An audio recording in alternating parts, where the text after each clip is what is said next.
Social media का viral trend ही है, क्योंकि मैंने जो बहस देख रहा था सोशल मीडिया पर वो कहीं ना कहीं पूरी तरीके से बीजेपी के खिलाफ थी।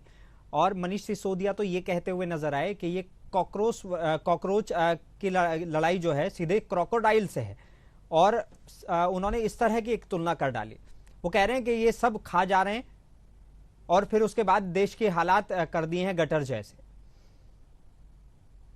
देखिए, मनीष सिसोदिया एक राजनीतिक दल के नेता हैं। वो कुछ भी कह सकते हैं। नेताओं के इस हिंदुस्तान में 100 खून माफ होते हैं। हम हाँ, और आप उन बातों को नहीं कह सकते, क्योंकि हमारी आपकी एक जिम्मेदारी है और हम और आप इस देश का चौथा स्तंभ माने जाते हैं। बिल्कुल ठीक। वो अलग बात है उनका, लेकिन हाँ, ये बिल्कुल कहा जा सकता है कि जिस तरह से बेरोजगारी है, महंगाई है, तमाम ऐसी चीजें हैं जिनको लेके युवा निश्चित रूप से नाराज है देश का। क्योंकि जिस तरह से सरकारों ने वादे किए और वादे करने के बाद अब तक उन वादों को निभा नहीं रही है, सरकारें निभा भी नहीं पा रही हैं।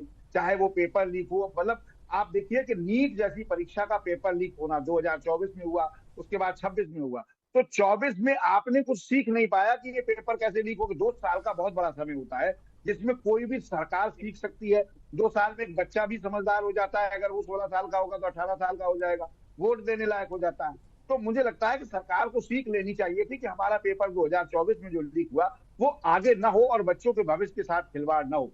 तो तमाम निश्चित रूप से अब युवा अगर बेरोजगार नहीं है तो फिर रील्स पे और सोशल मीडिया पे क्यों घूम रहा है? इसीलिए घूम रहा है कि उसके पास कोई काम ही नहीं है। बाहर के देखिए आप, हर जगह हर चीज का सिस्टमेटिक तरीका है। आपके हम कोई सिस्टम ही नहीं है। आप कोई चीज मैन्युफैक्चर में लाते हैं, कहते हैं, चुनाव जीतने के बाद भूल जाते हैं।